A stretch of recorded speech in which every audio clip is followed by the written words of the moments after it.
Oh, welcome back, you beautiful bulls.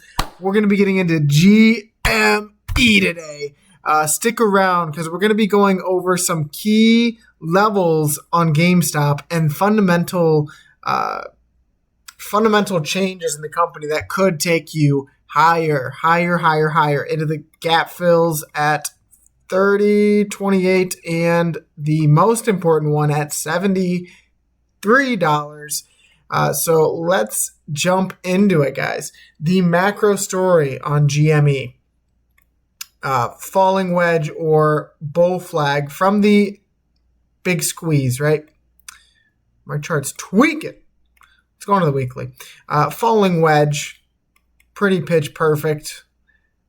Squeeze, and now you're in a bull pennant. That is the story, right?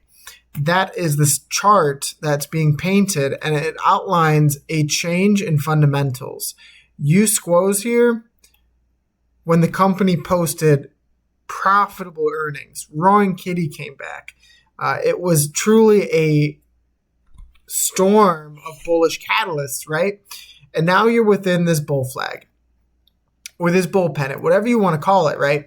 And you are slowly but surely seeing this bearish momentum begin to weaken here. A lower bar on the weekly MACD, which is going to be crucial, guys, going into the end of this bull flag, that if this begins to curl up, it is game time. It is time to absolutely start talking gap fills on GameStop. So let's jump into the daily chart here. And this is before I turn on any of the indicators that I love, such as the EMAs, right? I just want to give you guys a holistic view on the GameStop chart here. Topped out back in June, August, January, April, May, June. So you have been trading flat. Just absolutely hackish range here for over 2 months of consolidation, and these bands getting tighter and tighter and tighter. And I bet if I go to the Bollinger Bands, yes, the Bollinger Bands are tighter than a you know what, right? And you're beginning to expand here. What you want to see is GME not reject this mid-band like it did today. You want to see GME get above this mid-band, and then you're going to ping-pong between this top down-sloping resistance and the band beginning to expand up. And when that happens, exactly the same thing we're talking about on AMC, right? Exactly the same thing that's happening on NEO, right? If you get above this mid-band and you touch this down-sloping resistance, eventually one of them is going to give, and you're going to break out, retest, and go, right? So something that a creator that I respect pretty dearly, his name is Jackie Letitz. He called out the ADX being at not all-time lows, but relatively historic lows, right? Let me turn off the RSI so that we can really hone in on the ADX here.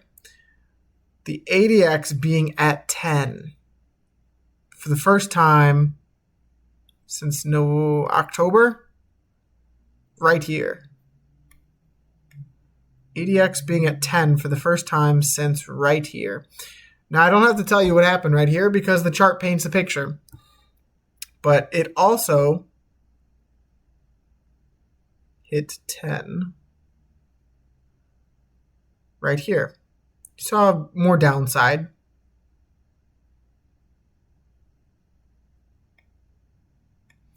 Hit 10 here before you saw tripling in price.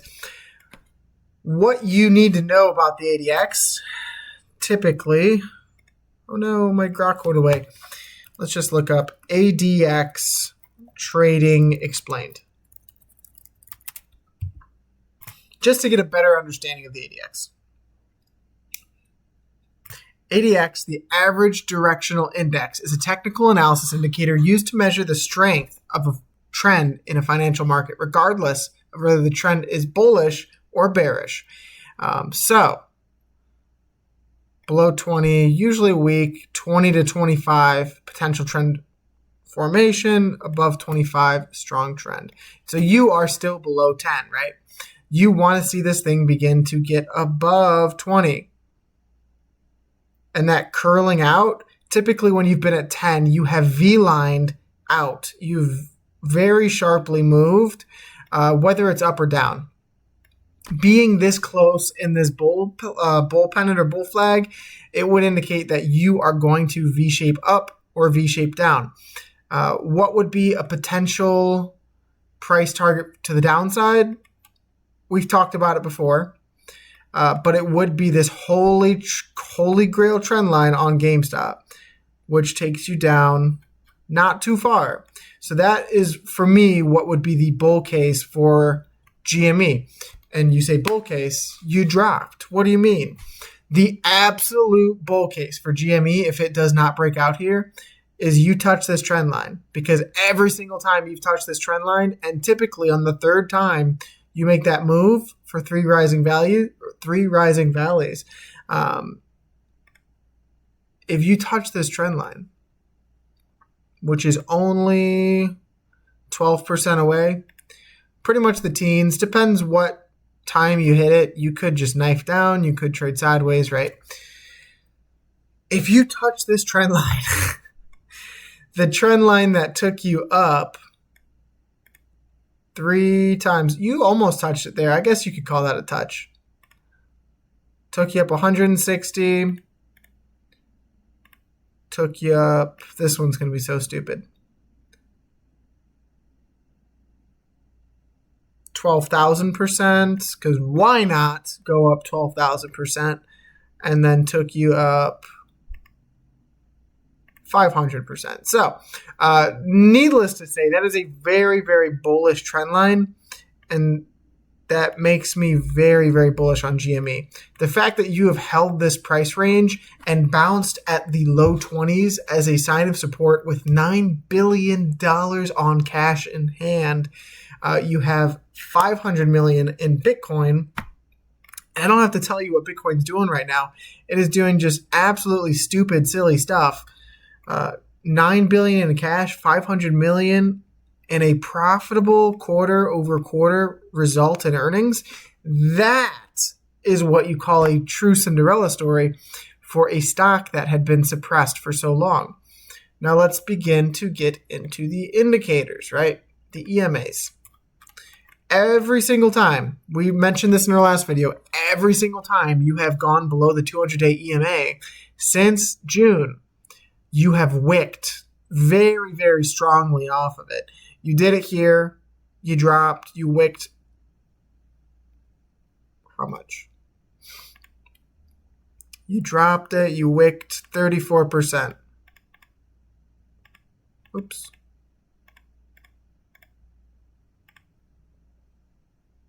Dropped it. Wicked 22%. That's just 2 examples, but you can see you're constantly wicking below this thing and closing above in the weekly. That shows strength. That shows that the bulls are stepping in to regain control on the stock and send it higher. I think you're seeing something very similar here, but time will tell, right? You have like 1, 2, 3, 4 more weeks of trading time within this pennant or within this bull flag that you could see this thing wick above, potentially a bullish engulfing candle, retest and go. That, alongside with the fundamentals of the company, where is it? Your quarterly MACD. Now, it's not as close to crossing as it was back here when we first talked about it and when we first got interested in this play, but your quarterly MACD is close. Do not take that for granted. You need to see this begin to curl back up if you want to see some kind of squeeze like this and continuation into an all-time high, that would be the most bullish case scenario. In AMC, right? AMC, you're seeing an actual slowing of bearish momentum, and you're seeing a wicked curve on the quarterly MACD. That is what gets me so excited, regardless of what you see on this chart, on this macro picture of just absolutely bears are in control. Bears are demolishing the bulls. I mean, truthfully, since 2021, you have had 1, 2, 3 green quarters. That is disgusting. Why would anyone ever put any money into this? And the reason that I would argue is that it is now fundamentally an undervalued company compared to buying it at $37 back here, at $100 back here, at $281 back here, with $5 billion in debt on the sheets, right? In the profitable on the bottom line. Holy Toledo, that took me a while. Instead of having $5 billion on the bottom line, being down and up to $400, you are now at $2.80 for the biggest theater company in the world. Previously to the pandemic, the most profitable company for a movie theater in the world, now having a almost quarterly MACD cross. I don't have to tell you about the monthly Bollinger Bands because that's what we've went over every single video on AMC. But the monthly Bollinger Bands, the tightest they've ever been in the company's history, and you getting squeezed quite literally in between them. I mean, think of the Bollinger Bands like a rubber band. The tighter they get, the tighter that squeeze gets on them. Eventually that band is going to snap. And when that band snaps, you will see AMC do something it has not done in a very, very long time and print, like, you could print a 200-day candle. You could print a 100-day candle. It is whether or not you're able to break out of this wedge formation you've been in since 2023, whether you're able to break free from this double bottom and confirm it as a bullish bottoming formation the same way you did back here. If you're able to break free and mount the mid band at $3.83, only $1 away, along with the 200-day EMA that I imagine is even lower now, probably about $3.70 on the daily, you're going to see AMC build some serious bull strength. And when you talk about fundamentals, I mean, you just had the Eminem exclusive that AMC is doing, and you don't have to be a big fan of Eminem, but you know that his fans are loyal and they're going to see that. It's very similar.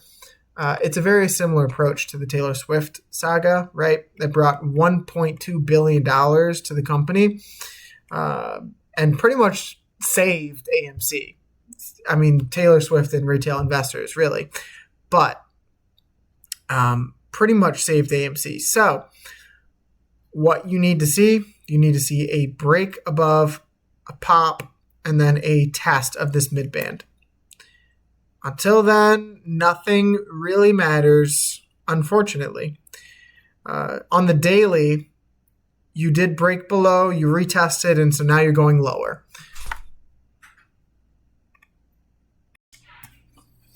And so what you want to see from AMC is you want to see either a touch and a triple bottom of $2.53 and a sharp V line, or you want to see a regain of this uptrend, guys.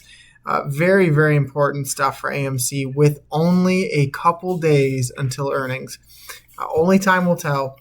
You are retesting the death cross on the 4-hour chart, so that would be a key level to watch at about $2.91. But until you regain this trend line or come down here, it is choppy price action, guys. So until August 11th, we will see where AMC lands in earnings. whether or not it's going to chop or explode because of the monthly Bollinger Bands. Thank you for tuning in, guys. God bless the 87 subscribers. Make sure to drop the follow button and drop the like button. Until next video, guys, God bless and peace.